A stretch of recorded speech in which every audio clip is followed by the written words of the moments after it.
Hello and welcome to Hot Topic, where we discuss the issues affecting East Yorkshire and Northern Lincolnshire. Today I'm joined by Dr Vicky Dunn, who stood for Parliament for the Green Party for Great Grimsby at the last general election and still advocates those causes. Vicky, thank you very much for coming on. Thank you. First thing, I think the obvious thing to start off with is fracking in Yorkshire. The decision's been made to allow fracking in North Yorkshire just recently. Presumably you're disappointed. We are disappointed, and it's a big danger. It's a thing that exercises people far beyond the Green Party, as you can see. And it's a sad day for democracy, because it's North Yorkshire County Council have made their decision. They got about 4,000 letters, about 1% were in favour, and they've made the decision. 15 parish councils, a district council, a town councils in Rydale all said no, and for some reason the county council said yes. So that's what reason would that be then, do you think? I'm not at all sure. I think maybe they've been pushed around in some way. Maybe the developers have made very strong representations which won't turn out to be true. I don't know. I didn't sit on that panel. There is an aspect, the whole point of having a representative democracy is that people don't take the decision day-to-day governments. They elect representatives to take that decision, and having done so, bestow upon them the authority to take decisions on their behalf. And it doesn't seem a contradiction of democracy if the representatives who have been elected by the people don't respond to a one-issue campaign by those people. I think there's a great deal of concern across Rydale, and it's not just from environmental activists, from Lingoland and other tourist businesses locally. They're really worried by this, and there's a big groundswell to say, you know, don't do this, especially don't do this in our national park. And there are very good reasons that you think if the panel were being reasonable, they would have looked at and come down against fracking, but for some reason they have not. You said that it's not just within the environmental movement and the Green Party that there's resistance to this, it's also all sorts of other people who've come together. Is that not just NIMBYism? I don't think so. I think it's people looking at their livelihoods, and what do they do in North Yorkshire? It's farming, it's tourism, it's living off the beauty of the landscape, really, and they're concerned that this is a direct hit against their house prices and against their enjoyment. They don't want all the trucks with the wastewater and with the gas going past their homes every day, and they don't want tourists to be deterred. So they've got good, genuine reasons for saying these things. I know those aren't necessarily the reasons that you'd talk about as an environmentalist, but just to talk about those for a moment. It doesn't take up much land, these sort of pads, as they call them, to drill down. There's very little of the land, so 0.6% of the land use or something like that would be taken up by them for a fairly comprehensive and full fracking operation. And you just grow trees around them, you can't see them. Apart from the fact that it's delightful that in any political debate the words flamingo land become relevant, the tourism doesn't have to be affected, does it? How would it affect tourism? Well, it depends how the industry develops, because with fracking, the experience from America is that the wells last for a year, 3 years at best, and you need an awful lot of them. So it's never just going to be one well, it's going to be lots of wells, one after the other in a grid pattern as far as the eye can see. And if you look at the licences which have been granted, there are 160 petroleum exploration licences been granted by government around the UK, and development companies can bid for them, and they cover a vast part of the map. The Pennines, Cumbria, they even cover some offshore areas for looking at coal bed methane around the Humber and Mablethorpe. There's a vast area, so it's not a debate so much about one well. As you say, one well has a rather small footprint. It's a debate about hundreds of wells, and then it's the lorries to take the wastewater away, and it's the lorries to take the gas away to wherever it's to be processed. Hundreds of wells, as you say. Are they even uglier than wind farms? Well, that's going to be a matter of opinion. I don't advocate putting wind farms on the most beautiful landscapes, but that's not what's generally done. They're put on landscapes of lesser value. And we've also got to look at the effect of climate change on our landscape, whether it would make it barer, drier, whether the species that we're fond of would die out, whether it's much harder to farm in the way that we have, and the effect on our water resources. Wind farms are giving us carbon-free energy, which helps reduce our effect on climate change. Shale gas extraction, just the opposite. There is, I mean, we're talking about the tourism or the aesthetics as well as these things, and you're bringing in the more environmental issues here. Just a couple of the worries that people do have about it. The idea of causing earthquakes.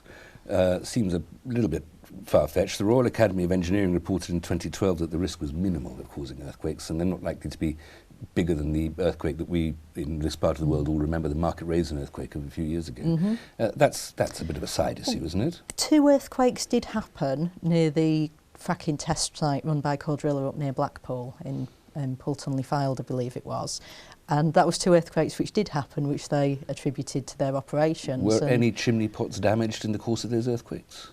I don't know what the damage was, but they were measurable, and that's from one test well where they're pumping the liquid down at high pressure and cracking the rock to get the gas out. So logic would say if you did it a lot more, then you might get a lot worse. We get a lot of background earthquakes that we never notice anyway, that are measurable, that we just don't notice so anyway. So is it absolutely attributable to the fracking? The investigation did attribute it to the fracking. And also, you know, chimney pots falling off and injury to life and limb is one thing, but you don't want cracks appearing in your house if you're trying to sell it, or you know, if you want to live in it for most of your life. So it's not a good thing, even a small earthquake. What about consequences for the water supply? Because a lot of the gas that they want to get down to, they have to go through the water courses, and the technology is that they just build a sort of a cylinder isolating the course of the pipe through the water courses to separate the natural water from them touching the water that they're jetting into the ground. Well, there's a few issues to do with that. The water that they're jetting down is mixed with sand and various chemicals to open up the rock. So when it's pushed down under high pressure, the rock will break and let the gas out.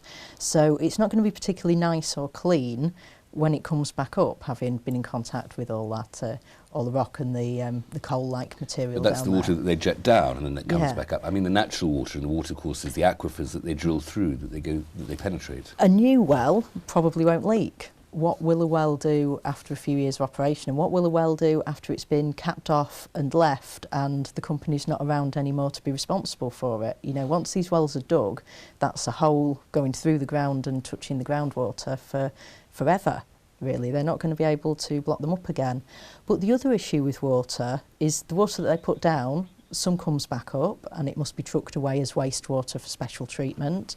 We haven't got all the facilities, you know, that would be another industry that we would need to grow to treat all this water. But also, how are people going to feel if it's the hottest year on record yet again, and they've got a hosepipe ban, they can't water the garden, they can't wash the car, and the farmers can't water their crops, but the fracking operation up the road can use thousands of tonnes of water? That's a big question. The operation does use a lot of water. Is the water that they use, I mean, you've got to put your scientist hat on now, but is the water that they use recycled, so they can jet the same water down, it comes back up, and then they just turn it round again, wash it, or whatever they have to do, and then just use the same water to... So is it a closed system, as it were? I'll have to say that I don't know on that one. I believed it needed to be taken away for cleaning, but that may be because they were from test wells and they've not got a continuous operation there yet. But either way, a lot of water is needed, thousands of gallons for pumping down, and you lose some, it stays down there. So you're always going to need to top it up, even if you recycle what you do get back. Like any market, energy is a matter of supply and demand. Fracking will add to the supply of energy, and if you add to the supply, the price goes down. Is it not a good idea to try to keep our energy prices down, or rather by banning fracking, you're legislating, as it were, to raise energy prices?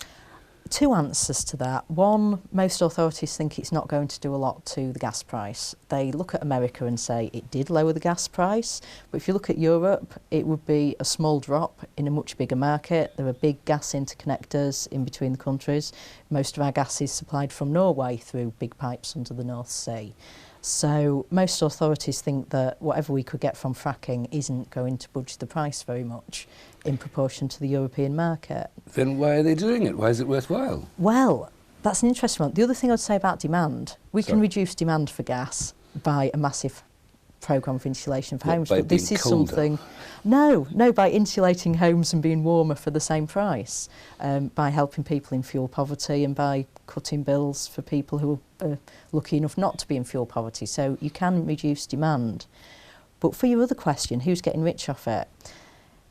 Well, the developers are getting rich because all the money's coming in now. But if for various good reasons none of this comes to pass, the later investors are not going to get rich. They're going to lose the money. It's the developers which are collecting the money now, and, you know, could they be running some kind of great Ponzi scheme?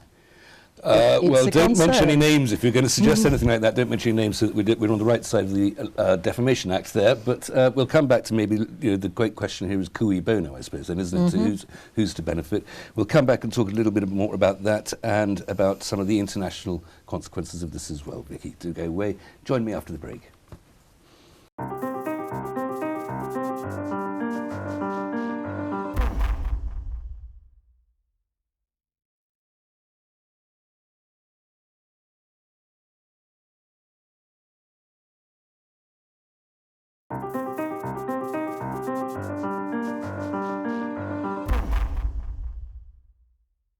Hello and welcome back. I'm still with Dr. Vicky Dunn of the Green Party. Vicky, we were just talking about fracking and who might be benefiting from it. You were suggesting that there might be, if not nefarious activity going on here, then there might be some people taking a bit of a risk from which, minimising their own risk. How would that work financially? What's the economics of this? Well, the people who are developing it now will get the money because all the excitement, it's going to happen. But if it doesn't happen because of mass public mobilisation against it, or because of climate change legislation, or because renewables, which are catching up so fast, catch up even faster, then it won't go ahead. And people who've put their money into fracking would lose their money. It looks a pretty risky business to me. Like any investment, it's always a risk. I mean, the word entrepreneur means risk taker. It's, that's the same as any business, isn't it? It is, but I would raise those points. I think people's money would be a lot better placed in renewables, in efficiency, in storage technology and demand management, because you think they're a sure bet for something that we do need.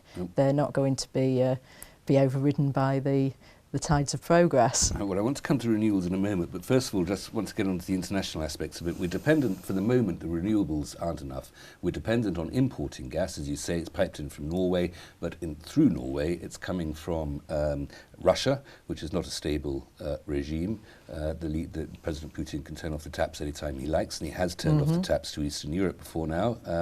And for other forms of fossil fuel energy, dependent on the Middle East. Equally, not regimes which anybody would feel comfortable in supporting, but a foreign policy has no choice but to support them if you're dependent on those sources of energy. Surely, if we have homegrown sources of energy, like fracking, that, just as a foreign policy consequence, means we don't have to support vile regimes in the Middle East or in Russia.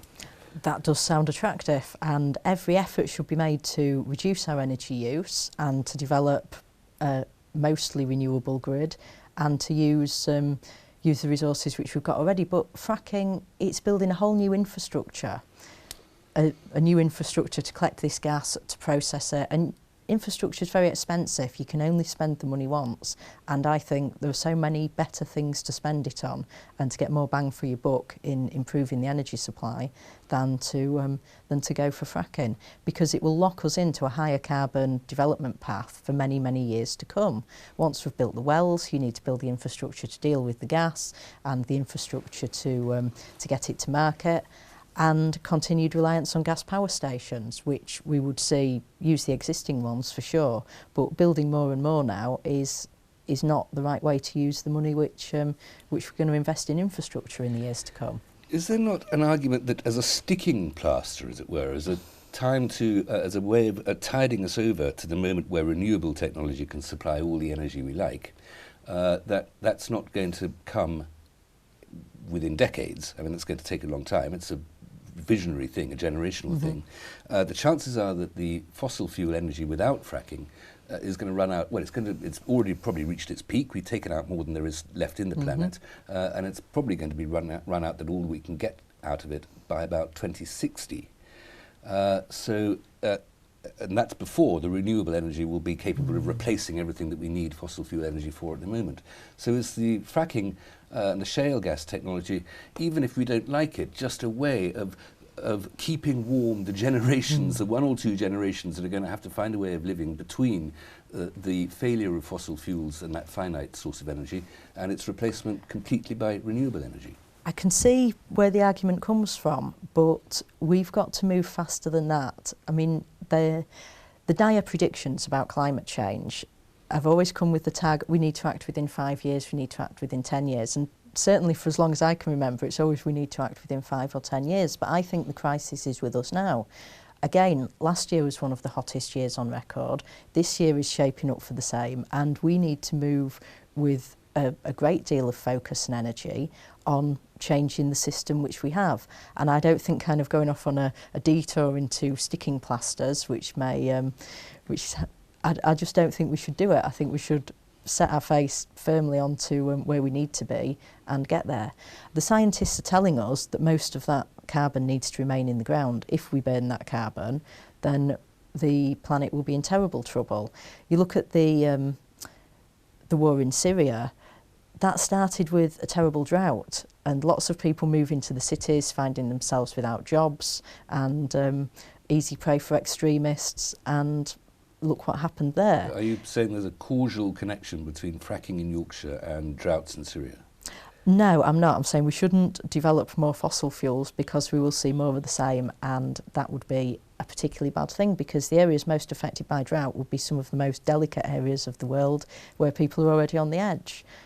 Sub-Saharan Africa as well is suffering another terrible drought, and vast parts of the Himalayas with the ice melting, there is less water in the River Ganges and other large rivers in the area.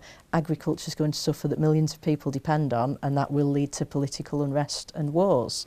You know, the climate change thing, it's not all a thing about wildlife, it's not all a thing about landscapes or getting more warm summer days. It's a thing about people seriously struggling to survive, and it will cause great catastrophes. We need to find a low carbon path of development now. And presumably alongside that, great population movements.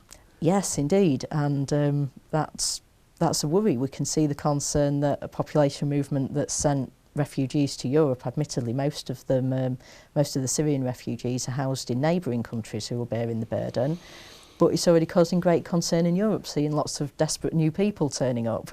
So it was rather quotidian to move from the grand destinies of nations to the results of last year's parliamentary election, in which you stood for Great Grimsby. You didn't succeed, but it's an odd electoral system, is it not, when the Green Party got 3.8% nationally of the vote and was rewarded for that with a seat in Parliament, one seat in Parliament, whereas UKIP got 12.7% of the vote nationally, almost 4 times as much as you, and was rewarded with the same number of members of Parliament. Does that not strike you as undemocratically over-rewarding the Green Party? I don't think so. I think it's under-rewarding ourselves and the other party which you mentioned. Sorry, you're not advertising by naming no, the party. If it were proportional, then the Greens would have about 24 MPs and the UK Independence Party would have about double that in Parliament, which is in proportion to the way people voted for them. In the Scottish Parliament, the Greens have made gains because they have a slightly different system there, and you can get in with additional members. But I think the system does need to be more proportional to more accurately represent the wishes of the people, because otherwise, first past the post, people are ignored in safe seats, and everything's done in the marginal seats. Will you be standing again? Well, it's too early to say, and that would be subject to the nomination procedures of the local party. So I might well do so, but I'd also, if there were another candidate that I thought was better, I would support them. Long time off. Well, it's only 4 years off. That's not that long in politics. The nomination procedures, I don't know what they are in the Green Party. All I know is that the Green Party's internal politics seem absolutely Byzantine to me. Natalie Bennett, the current leader, says she's standing down. The one member of Parliament you have is Caroline Lucas, who used to be leader. There's a possibility that she might be coming back. What's going on at the top of the Green Party? Well, we are causing a great deal of puzzlement in the press because there are no long knives, there are no coups, there's no nastiness. Leaders serve... it's very disappointing. I know, it's so kind of procedural. Leaders serve a 2-year term. Natalie has served her term, and unfortunately she will be remembered for one awful television interview by many. But within the party, we can see she's built the party, she's visited so many places and parties in all the far corners of Britain. Previous general election, we retained 4 deposits. You need 5% for your To keep the deposit, to yeah. keep your deposit.